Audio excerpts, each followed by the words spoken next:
Pregame.com. This is actually the first time in 9 years and 18 series meetings that the Bears are actually favored over the Packers.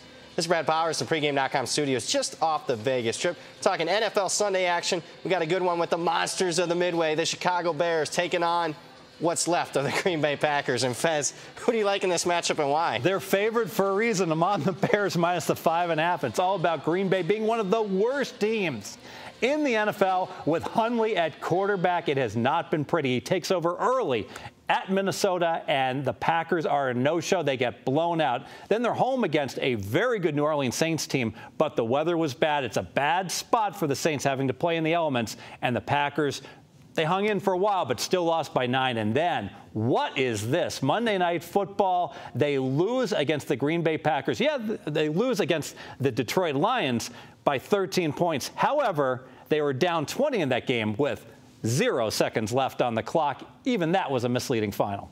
Yeah, and the Detroit game really was a wake-up call because a lot of the sharps and the money was on Green Bay. Great spot for them. And it was Detroit. You look at series history, 1-24 straight up their last 25 visits to Lambeau. That was not a good look for the Packers. Yeah, a 1-24 trend. We had them off of a bye.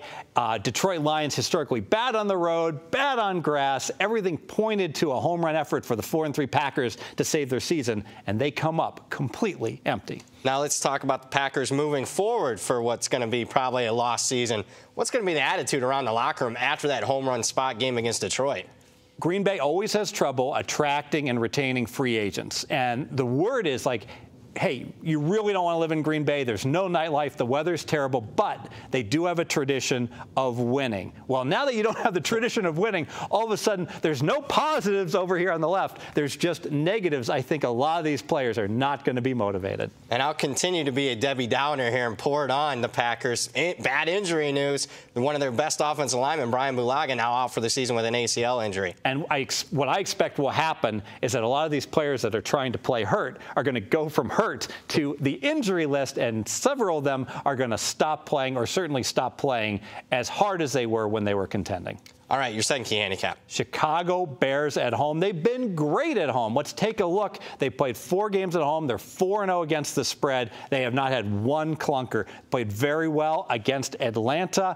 They blew out the Pittsburgh Steelers. They barely lost to the Minnesota Vikings. And then they had a solid win against the Carolina Panthers. 4 quality teams. Yeah, and almost 4-0 straight up against 4 playoff teams. You look at their 2 wins, blowout fashion. Their 2 losses, coin flips.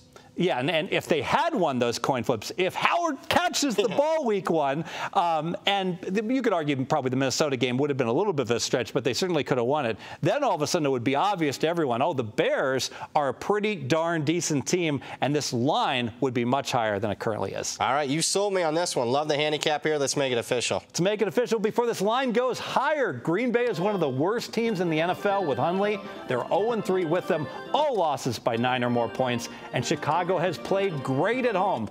4-0 against the spread against 4 playoff contenders. The Fezmas says lay Chicago Bears minus 5.5. I think it's going to go higher. More videos, pregame.com.